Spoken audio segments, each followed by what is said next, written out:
सुल्तानपुर में बुधवार को सराफा व्यवसायी के यहां हुई बड़ी डकैती के मामले में आज बसपा के प्रदेश अध्यक्ष विश्वनाथ पाल पीड़ित सराफा व्यवसायी के घर पहुंचे और पूरी घटना का जायजा लिया।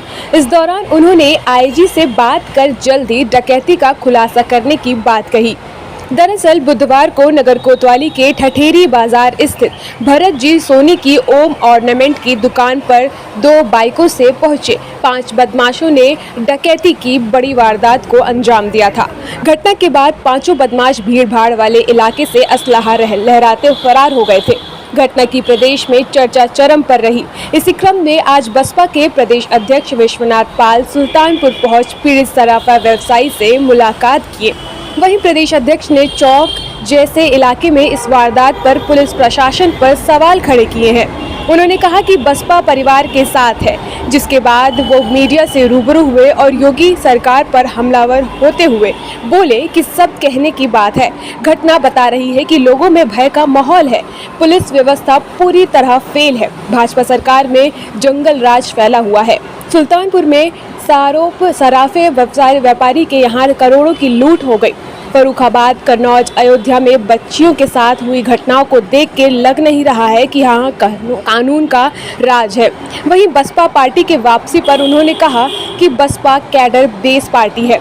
एनडीए और इंडिया के झूठ का पर्दाफाश करते हुए 2027 में पार्टी की बड़ी जीत होगी। जनता बसपा की तरफ आशा भरी निगाह से देख रही है। नहीं, ये तो निश्चित है कि मान्या बहन जी की जब सरकार थी कानून का राज था और आज पूरी तरह जंगल राज है।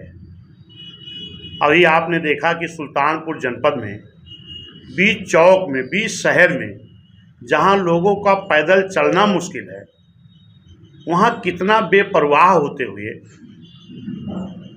लुटेरे लोग पहुंचते हैं और हमारे भरत सोनी सर्राफा के यहाँ दिन दहाड़े, हमें लगता है 12:30-1 बजे के समय में वहाँ लूट होती है।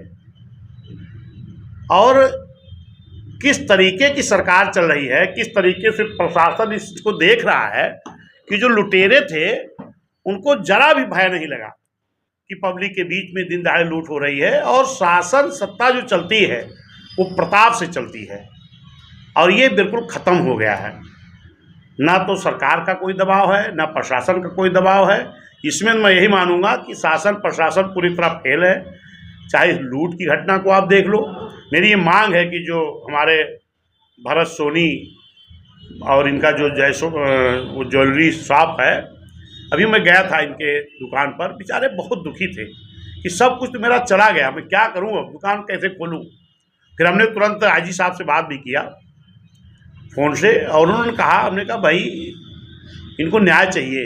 तो आईजी साहब ने आश्वासन दिया है कि हम जल्द से जल्द गिरफ्तारी भी करेंगे और इनके जो माल का जो लूटा गया है उसकी भी बरामदी कराएंगे। ये आईजी साहब ने आश्वासन दिया है। और जहाँ तक शासन प्रशासन का है, इस वक्त तो एकदम बिल्कुल चरम पर पहुँच गया है।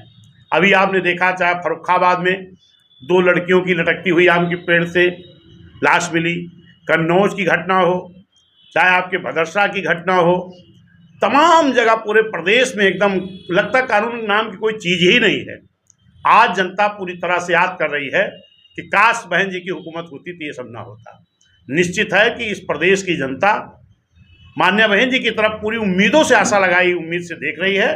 और आने वाला जो भी चुनाव होगा, चाहे ये आपका 10 सीटों का उपचुनाव हो और चाहे 27 का चुनाव हो, इसमें जनता जवाब देगी। जिस तरीके अभी एक भाजपा के विधायक ने बहन जी के ऊपर आरोप लगाया,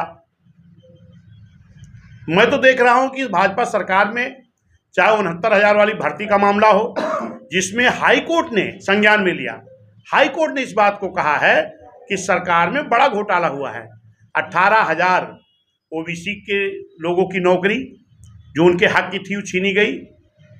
6,000 एससी समाज के हक की नौकरी छीनी गई।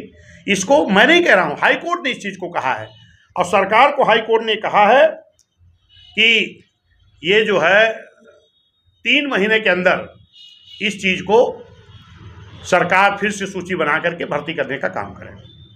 देश के मुख्य सचिव का बयान आया है कि प्रदेश की अर्थव्यवस्था लगातार बढ़ रही है प्रदेश में अपराध कम हो रहे हैं, आपको क्या लगता है कि जो है उनका बयान किस तरह देखते हैं? देखिए, बिल्कुल गलत बयान है।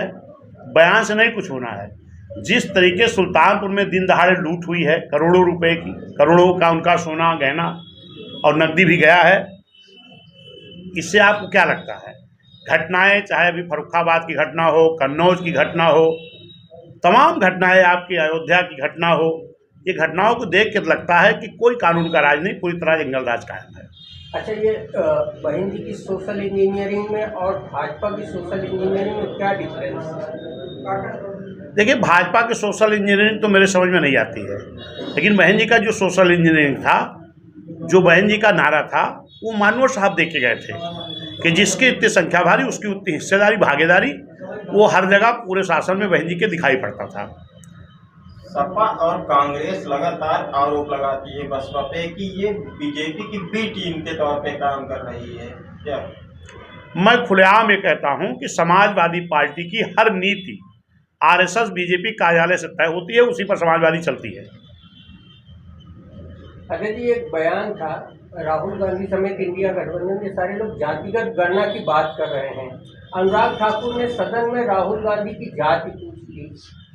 जब दोनों दल जाति को लेकर के इस तरीके से एग्रेसिव है, तो सदन में ये जातिगत जो जनगणना की बात आ रही वो क्यों नहीं पास हो रही? देखिए, राहुल गांधी से जाति पूछी गई, माननीय अखिलेश यादव जी ने उसमें कहा जाति क्यों पूछ लिया? बिना जाति पूछे जाति जनगणना हो जाएगी क्या? मेरा तो मानना है बिना जाति पूछे जाति जनगणना हो ही नहीं सकती है। तो इसमें तो कोई ऐसा गलत नहीं लगता। अगर वाकई में जाति जनगणना की मांग कर रहे हैं तो जाति पूछनी पड़ेगी, और इसके लिए बहुजन समाज पार्टी की राष्ट्रीय अध्यक्ष मान्या बहन जी ने बहुत पहले से कह रही हैं कि जातीय जनगणना होनी चाहिए, केंद्र सरकार के द्वारा होनी चाहिए, पूरे देश में होनी चाहिए, ताकि पूरे देश के लोगों का इसका लाभ हो सके। ये बहुजन समाज पार्टी मान्या बहन जी की मांग है। और इन लोगों का जो संविधान दिखा रहे हैं, जो संविधान की बात कर रहे हैं, अभी आपने देखा है जो SC/ST का आरक्षण है, इसमें सुप्रीम कोर्ट ने एक आदेश जारी किया कि इसमें वर्गीकरण किया जाए। कांग्रेस के नेता की भी, समाजवादी नेता की भी जुबान बंद हो गई। सिर्फ मान्या बहन जी ने बोला कि सुप्रीम कोर्ट को इस निर्णय पर पुनः विचार करके वापस लेना चाहिए। और इस देश के माननीय प्रधानमंत्री जी ने भी SC/ST के सभी सांसदों को बुलाया और उनको आश्वस्त किया कि जो सुप्रीम कोर्ट ने SC/ST के आरक्षण को वर्गीकरण करने की बात कही है, हम उसको वापस कराएंगे। लेकिन मैं माननीय प्रधानमंत्री जी से मांग करता हूं कि जुबानी कहने से नहीं वापस होना है, इसकी जो लीगलिटी है, जो तरीका है, वो अख्तियार होना चाहिए। इसमें लोकसभा का सत्र बुलाना चाहिए और सत्र बुला करके सुप्रीम कोर्ट के इस निर्णय को निष्क्रिय करने के लिए प्रस्ताव पारित कराना चाहिए। और अगर SC/ST के वाकई में हितैषी हैं, उनके आरक्षण के प्रति अगर सच्चे हैं, तो तुरंत सत्र बुला करके इस सुप्रीम कोर्ट के निर्णय को वापस कराने का काम माननीय प्रधानमंत्री जी को करना चाहिए।